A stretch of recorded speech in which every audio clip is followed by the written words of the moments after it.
Welcome into OutKick the show. I am your fearless leader, Clay Travis. I hope all of you are having fantastic Tuesdays wherever you may be across this great country or around the world.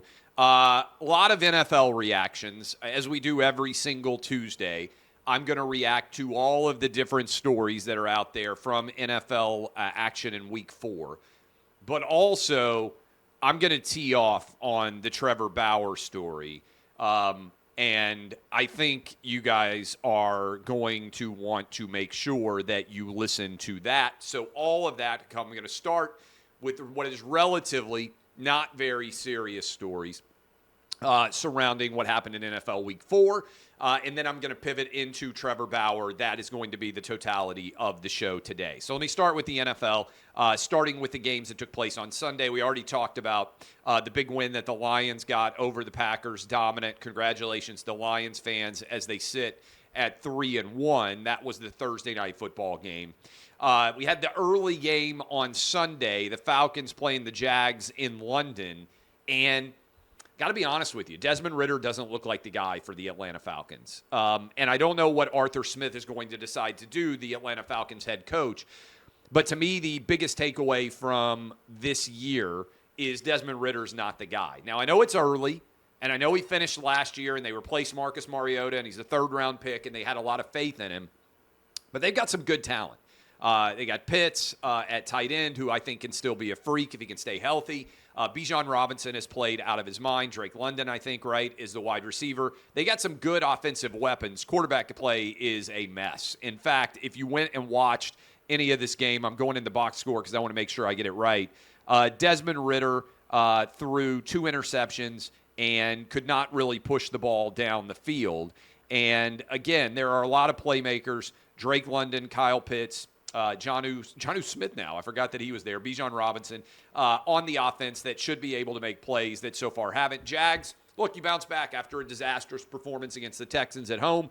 I think the Jags fans hope that they would be better than 2-2 at this point in time, but the AFC South is wide open.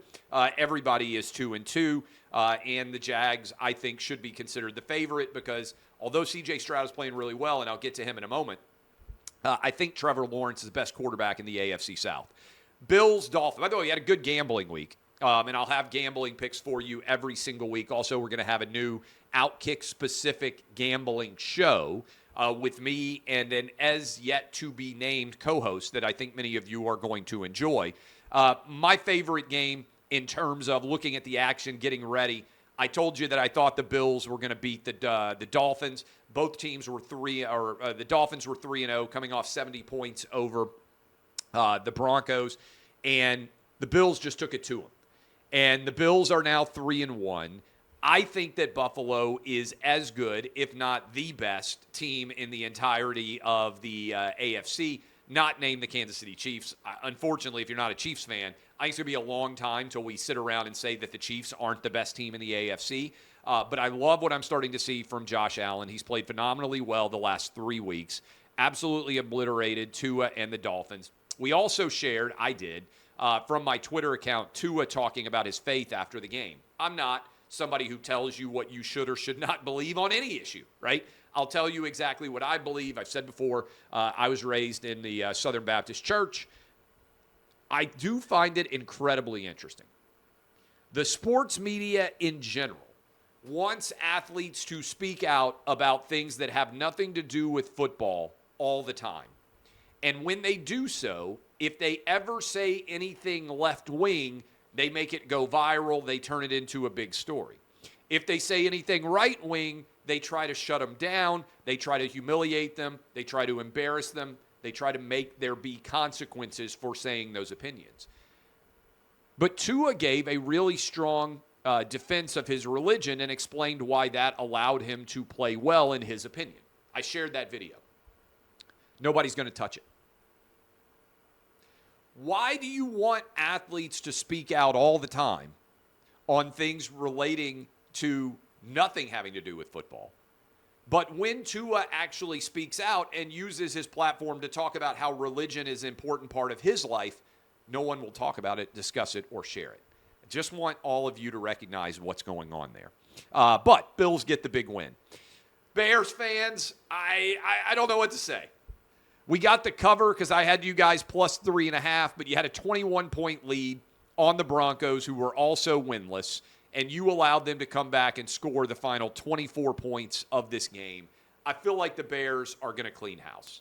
And the only positive I can say about things in Chicago is you may be able to get Caleb Williams. You may be able to get Drake May.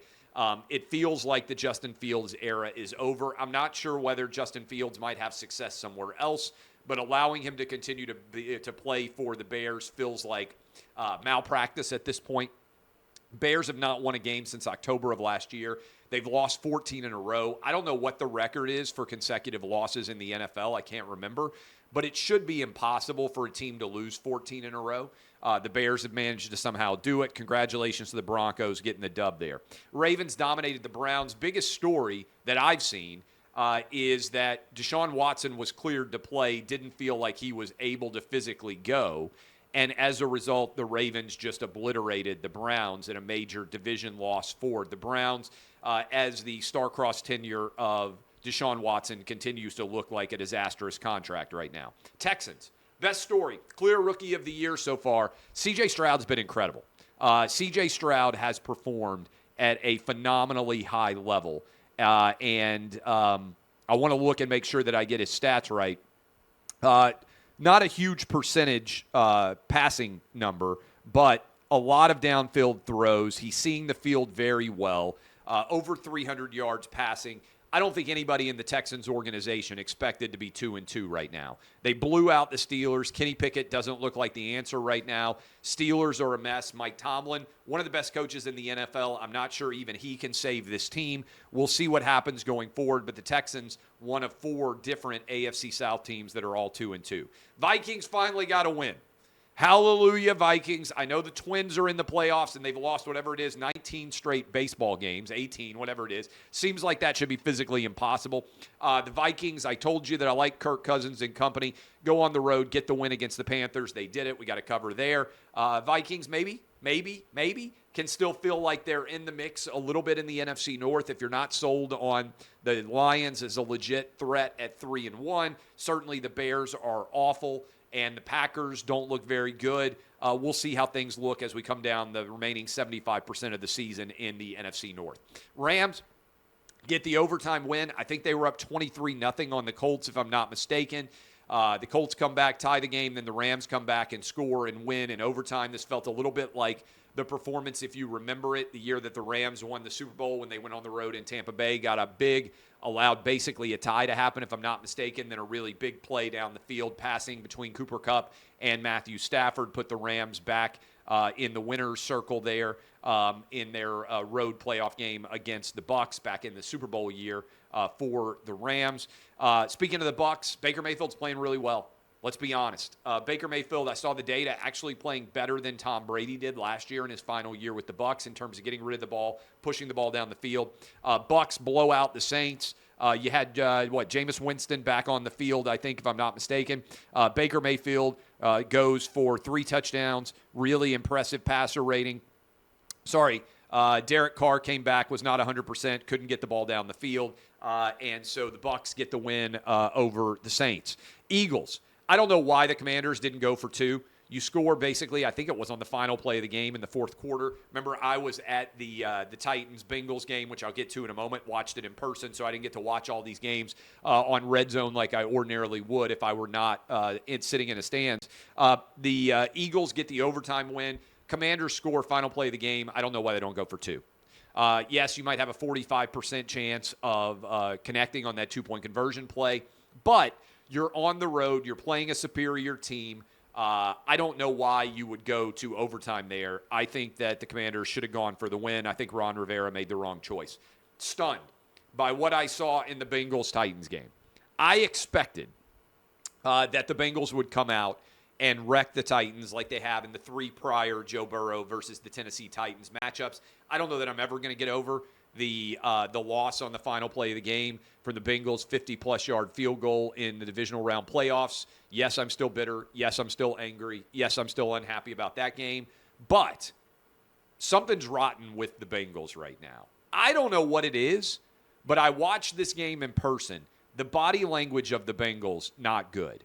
Joe Burrow didn't seem that bothered by his team getting absolutely wrecked. I understand he's had a calf muscle that's got an issue, that he's not 100%. But other than that opening drive, Bengals went right down the field. I thought, this is going to be a long day. Titans bowed up close, made them forced them to kick a field goal. Then the Titans scored the next 27 points, and the Bengals never really got close to scoring again. I don't understand what happened. Credit to the Titans, Mike Vrabel, Ryan Tannehill, Derrick Henry. Everybody played well. I'll give you one play in particular that stood out to me. The Titans had I think it was a third and goal.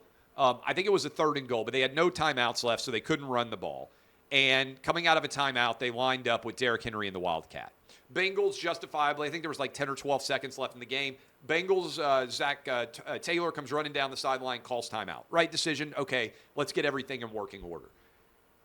And then they still left the tight end wide open on the Derrick Henry jump pass. Now, Derrick Henry, I believe, has thrown 3 touchdown passes in 3 consecutive years now. So this is not a hugely unique play that the Titans have run with Derrick Henry and the Wildcat basically doing the Tebow jump pass.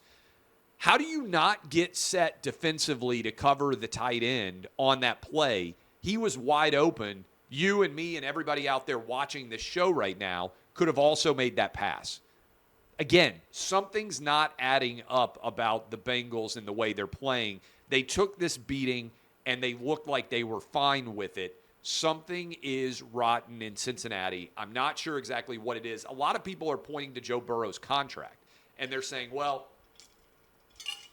Joe Burrow got paid, and now in his contract, now that he's got the $250 million contract or whatever the heck it is, he's not playing with the same energy and intensity. I just don't buy that.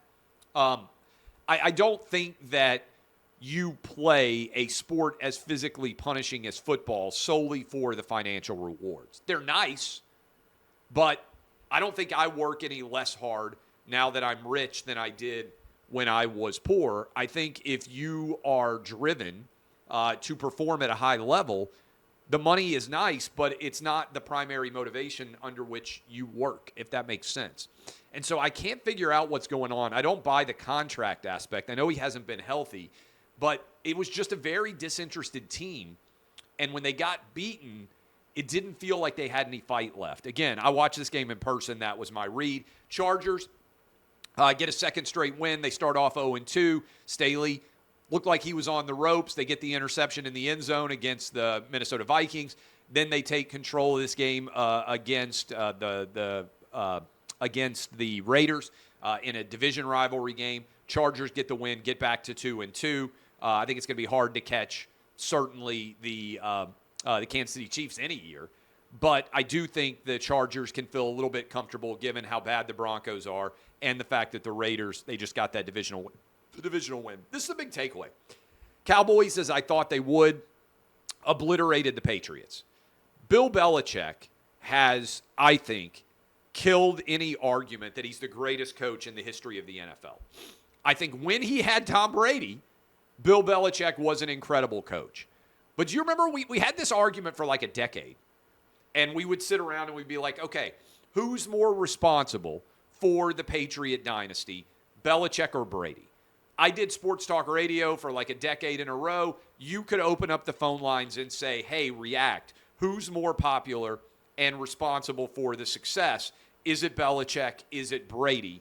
Phone lines would be lit. Half the people basically saying Brady, half the people saying Belichick. Brady leaves, and Bill Belichick becomes an average NFL head coach. He wins about 50% of his games. And that comports with what Bill Belichick was before he had Tom Brady. I don't believe there's anybody who would argue anything other than Brady made the Patriots dynasty, not Belichick. And I wonder on some level if Bill Belichick wishes that he had ridden off into a sunset when Brady decided to leave the Patriots. I think Belichick thought, I am such a good coach, and I have built such a culture of excellence that even without Brady, we are going to be able to continue to roll in New England. I think Robert Kraft bought into that. It's clearly not true. Mac Jones is not the answer at quarterback. And without an elite quarterback, Bill Belichick is what he has been without Brady throughout his entire coaching career, just an average NFL coach. That argument officially done. Brady was the engine of the Patriot dynasty. 49ers beat the Cardinals. My guy Josh Dobbs, I felt good about potentially a cover here. I ended up a few points off. 49ers are the best team in the NFL, and we're going to be talking a lot about that 49ers game against the Cowboys that is coming up that will be a crescendo-like battle, a climactic battle for early October supremacy in the NFC. It'll be interesting to see how the measuring stick goes for the Cowboys as they just played the Cardinals in back-to-back weeks. 49ers, in my opinion, best team in the NFC, and I would continue to say the Chiefs are the best team in the AFC. Chiefs get past the Jets. Patrick Mahomes makes the decision not to score. Would have covered if he had scored on that play. We also didn't cover when the Notre Dame decided to score on the touchdown and then hit the two-point conversion. I don't know how many of you joined me in both having Duke plus 5.5 and the Chiefs minus 9.5. We lost both, one because the guy chose not to score and the other because the guy chose to score. The wrong side of two different sides of that equation. If you won on the Notre Dame and if you won on the Jets, I hate you because you're the exact opposite of me. Finally, last night, Seahawks dominated. Pete Carroll. Think about it.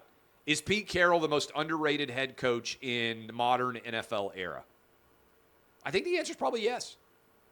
Because unlike Belichick, Pete Carroll lost his stud quarterback in Russell Wilson and brought in Geno Smith and has continued to win at a high level.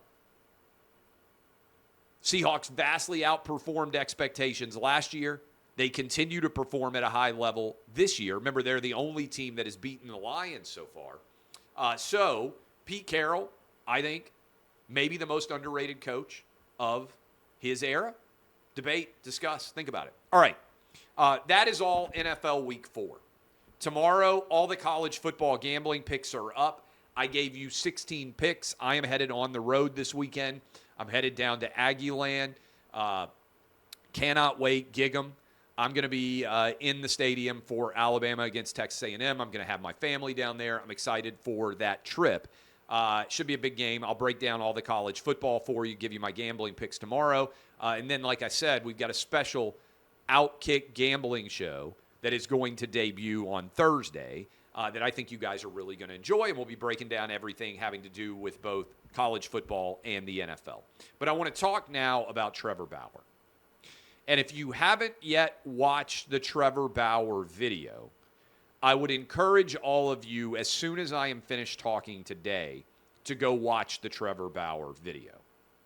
Because based on the text messages and the video that he shared inside of that video, I don't think there's any doubt that Trevor Bauer was 100% wronged by sports media, by Major League Baseball, and by media outlets in general that ran with the allegation that he had beaten and raped and physically assaulted a woman that he slept with, that he choked her, that he fractured her skull, that he beat her up. All of those things appear, based on the evidence now, to be untrue. And I am someone who has always been skeptical. You go back and look at my entire history of anybody who has alleged a metoo violation. One person. Anytime these allegations come out, I say, okay, let's pause. Let's analyze them. You just heard me talking about it with Mel Tucker. You've heard me talk about it with Trevor Bauer before this situation, when I've said Major League Baseball's suspension of him based on the evidence completely unjustifiable. You've heard me say, pause, look at the facts, assess, and analyze them. And take away this idea of hashtag believe all women, and take away this idea that we are going to, you heard me say it about Johnny Depp too, that we are going to immediately believe that a woman is telling the truth because she's a woman. This all got started for me when the ridiculous Brett Kavanaugh arguments were made that he couldn't get on the Supreme Court because, in my opinion, a woman made up allegations against him, and then other women made it even less reliable allegations against him. And I said, just look at the accusation, analyze it all, and be skeptical. You heard me earlier this week say, and last week, as we talked about the Mel Tucker case, I said men lie, women lie, white people lie, Hispanic people lie, black people lie, Asian people lie, gay people lie, straight people lie, trans people lie. Every single identity group has both truth tellers and liars in it. The idea that you should ever believe a woman because of her sex is just as ridiculous as believing a man because of his sex. Identity politics has no business in the criminal court system or the civil court system, justice system in general. Lady Justice is blind for a reason. There should be significant consequences when a woman lies about an allegation of sexual assault, when she falsely accuses someone of raping her. She should face all of the punishment that the man she accused would have faced. I would support in every state in America a law being introduced that says if you are proven to have falsely accused a man of rape, then you should be punished to the full extent of the law with everything that he would have faced. Because if you lie about a rape, you are trying to put a man potentially in prison for the rest of his life based on a lie. Why should you not face the same consequence? I'll also build on this even further. If we're going to have rape shield laws, why do we publish the name of the man who is accused of rape when we don't punish the name of the woman who is accusing him of rape? That creates an imbalance from the start. The man is immediately tarred and feathered by the accusation itself. The woman never even has to have her name publicly shared. How does that not create an incentive structure to encourage falsehood when the man is immediately accused and tarred and feathered in the media, in the court of public opinion? You can never take back an accusation of rape. Even if Trevor Bauer now is 100% innocent, which it appears he is based on the evidence that he shared in his video, which I would encourage all of you to go watch, the fact that he's 100% innocent gets a pinprick of the attention of the immediate accusation. And he can never get back the 100-plus games or whatever it was of Major League Baseball suspension that he received. He's having to play baseball in Japan. He can never be returned to the condition that he was in before that false accusation was made. So why should this woman not face criminal charges for the lies that she told about him? My first question. I would support in every state in America a new law being introduced in cases of rape allegations, which say if they're proven to be false, the woman has to be prosecuted and faces the exact same punishment that the man would have faced if he were convicted. I would support that. I would also support, why do we name the men? Why do we protect women accusers and immediately allow the man who is being accused to be named? I think that deserves serious debate in this country. Now, I don't believe all men. I don't believe all women. I believe the facts matter in every single case. Women should be particularly upset anytime a woman falsely makes a rape claim, because every woman who falsely makes a rape claim makes it harder for women who are legitimately raped to be believed, because many people say, especially when there are famous people involved, oh, this is about going after his money. which is exactly what the woman in the Trevor Bauer case appears to have done. Now, credit to the criminal justice system, which never brought any charges, but Major League Baseball got this wrong. It appears that Trevor Bauer may well have been a single individual that is in a similar position to the Duke lacrosse case. All of the defendants in Duke lacrosse were 100% innocent. And they were completely maligned. They were ridiculed, called rapists. How did it happen again? This should be a moment for everyone who works in sports media to sit back and say, how did this happen? I think it just happened with Mel Tucker. I think he's getting fired for BS, and I think I was one of the only people who ever spoke out. It's because there's a lot of cowardice. Because so many people who work in sports media are afraid of being targeted if they question any aspect of a woman's allegation, because there are a lot of men there and also a lot of women. There are a lot of cowards who accept allegations as truth because they want them to be true. This is important. Why did Duke lacrosse take root? Because they wanted it to be true. Left-wing sports media wanted the white guys to be the bad guys. The privileged Duke lacrosse guys, they wanted them, because it comports with their worldview, to be rapists. They wanted them to be raping black women. This is the sordid truth. This is what identity politics creates. People don't look at facts anymore. They say, white guy, guilty. Black woman, victim, because it's how they view the world. That's why justice is blind. The sports media isn't. Trevor Bauer, rich white pitcher. He's a rapist. That woman is telling the truth. Matt Araiza, punter. He's a gang rapist. That woman is telling the truth. You can't even work there. Deshaun Watson, 20-some-odd women accuse him of sexual assault. I don't know that we can believe them. He's a black guy.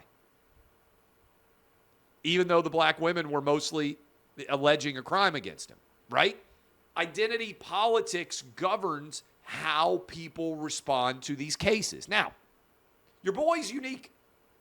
I've been arguing now for 15-plus years, as long as the NFL personal conduct policy has existed. I've been saying this is crazy. Why in the world are pro sports leagues in the business of investigating alleged criminal behavior and levying punishments for it?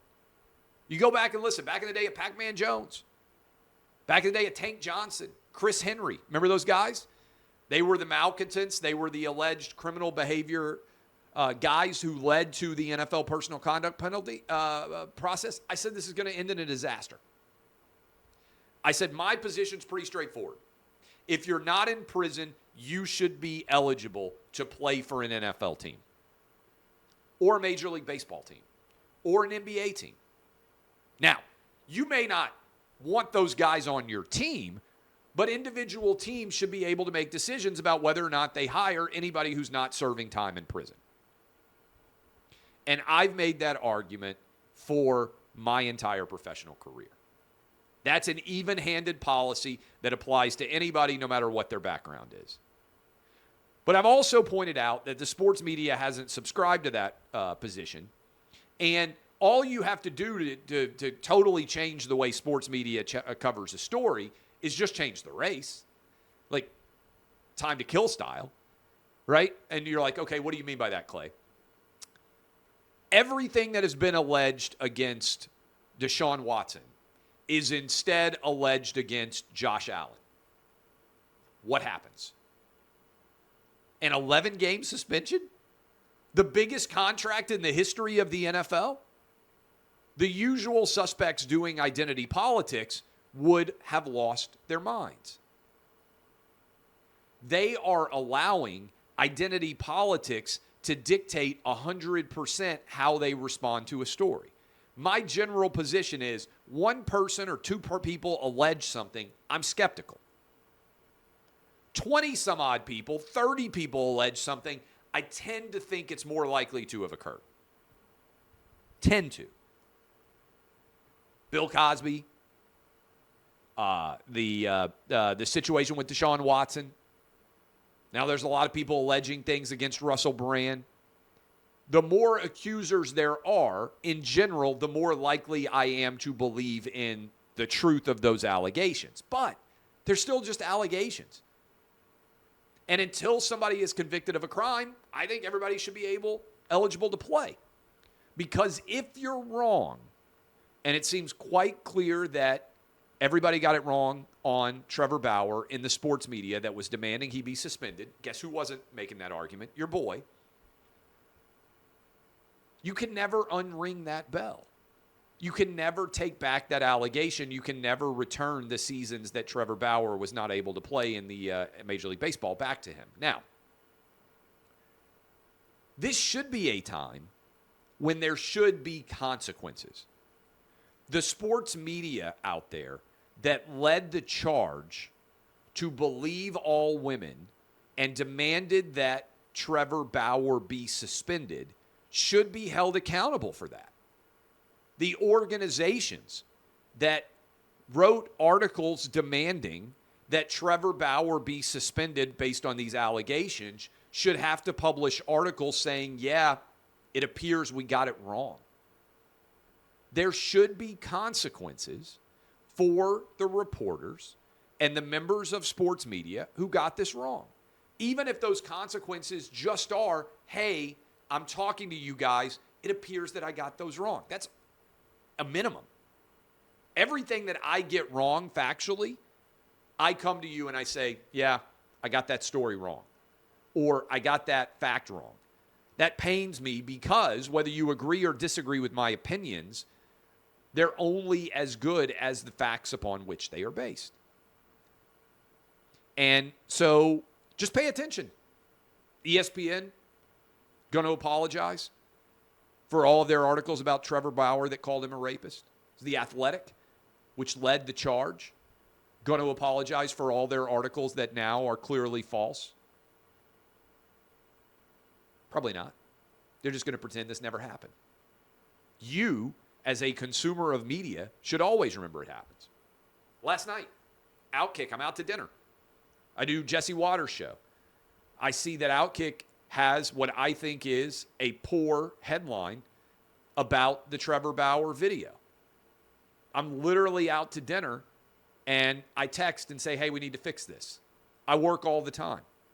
I'm not claiming that I'm perfect. Far from it. Not claiming that OutKick's going to be perfect. But when we get something, in my opinion, that's wrong, we should fix it.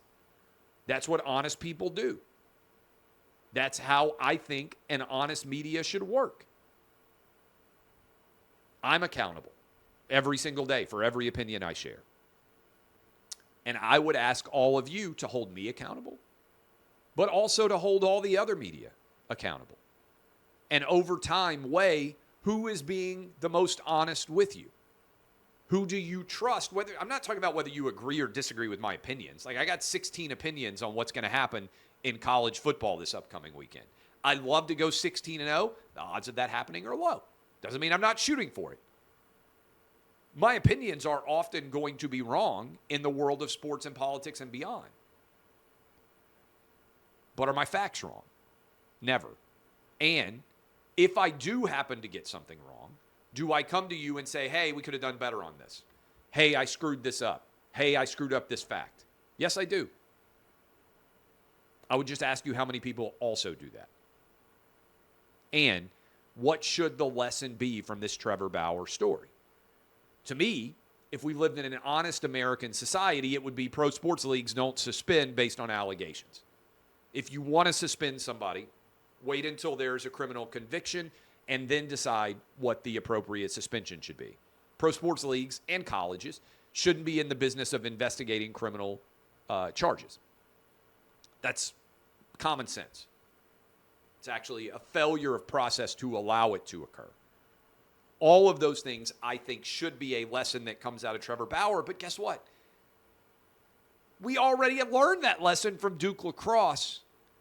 The difference is in the wake of Duke lacrosse, instead of Duke lacrosse being a clarifying moment where we all had to acknowledge that identity politics is the wrong prism upon which to view any criminal charge, identity politics has actually become more firmly embedded in the overall process of American life, both sports and otherwise. And when you are using identity politics as a prism to determine truth, guilt, justice, innocence, you're often going to get it wrong because Lady Justice is blind for a reason. All that matters is the facts. All right. I love all of you. I'll be back tomorrow. DBAP unless you need to SBAP. This has been OutKick, the show.